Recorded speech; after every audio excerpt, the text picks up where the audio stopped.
सही बच्चों को नमस्कार। मेरा नाम जगदीश सोलंकी और आप देख रहे physics bye Jagdish Solanki YouTube channel. इस चैनल में आप सभी का स्वागत है। बच्चों आज हम महत्वपूर्ण क्वेश्चन लेकर आए हैं। अमीटर और वोल्ट मीटर में अंतर देखेंगे। अमीटर क्या होता है और वोल्ट मीटर क्या होता है। वोल्ट मीटर दोनों में अंतर देखेंगे। अमीटर आपने देख रखा होगा। जो अमीटर होता है इस तरह से ए लिखा होता है अमीटर। माइक्रोमीटर ये भी करंट नापता है, ये भी करंट नापता है और ये भी करंट नापता है। तीनों के द्वारा धारा नापी जाती है। ये एम्पियर में धारा नापता है, ये मिली एम्पियर में धारा नापता है और ये माइक्रो एम्पियर में धारा नापता है। जब धारा का मान अधिक हो तो एम्पियर अमीटर लगाते हैं, ये एम्पियर वाला, और उससे थोड़ी कम धारा होती है तो मिली एम्पियर लगाते हैं, और बहुत कम धारा होती है तो माइक्रो एम्पियर लगाते हैं।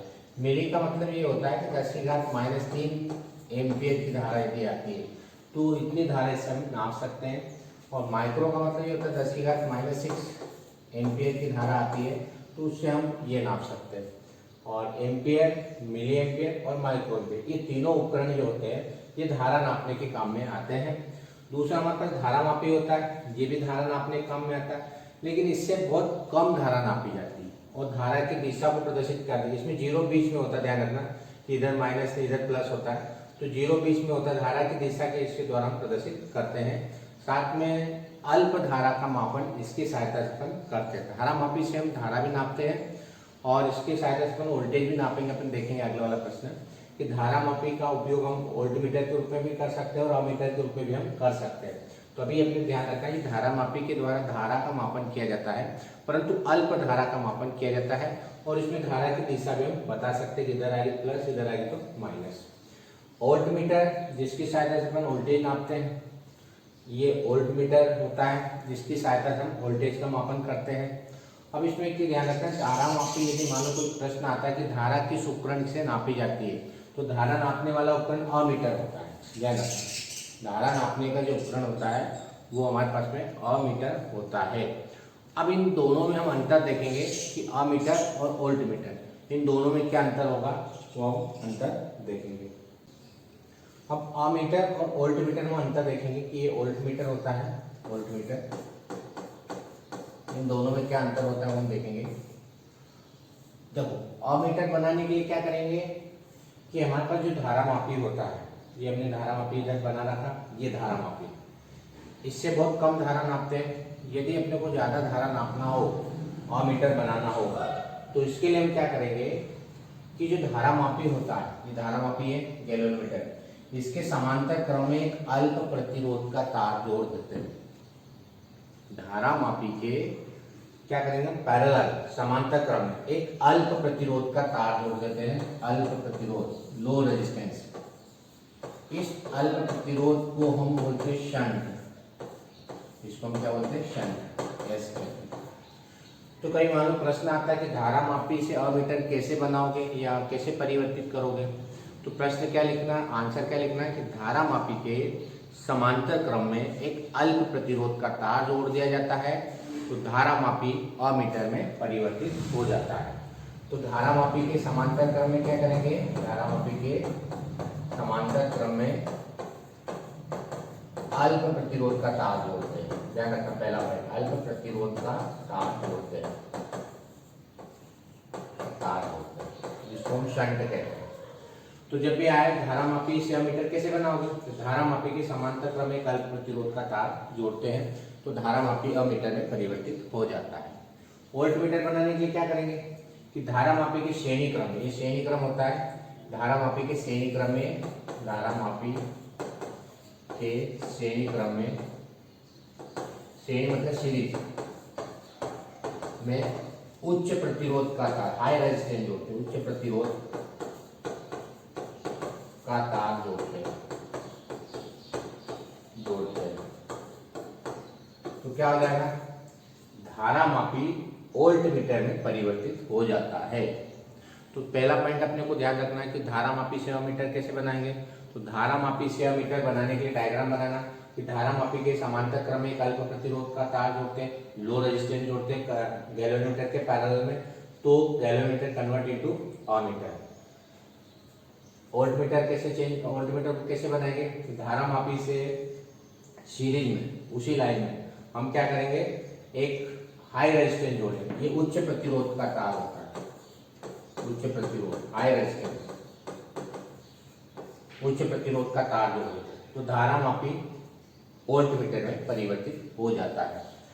तो पहला पॉइंट क्लियर कि धारा मापी के समांतर क्रम में अल्प प्रतिरोध का तार जोड़ते हैं तो धारा मापी अमीटर में परिवर्तित हो जाता है, और धारा मापी के श्रेणी क्रम में उच्च प्रतिरोध का तार जोड़ते हैं तो धारा मापी वोल्टमीटर में परिवर्तित हो जाता है।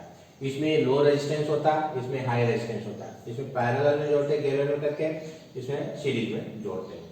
सेकंड पॉइंट लिखा, अमीटर की सहायता से परिपथ में विद्युत धारा का मापन किया जाता है। हमने भी पढ़ा कि अमीटर क्या काम करता है, किसी भी सर्किट में करंट को मेजर करता है, विद्युत धारा का मापन करते हैं अमीटर की सहायता से। तो अमीटर वह उपकरण होता है जिसकी सहायता से हम किसी परिपथ में प्रवाहित होने वाले फ्लो, जो करंट फ्लो हो रहा है उसका हम मेजरमेंट करते हैं, उसका मापन करते हैं।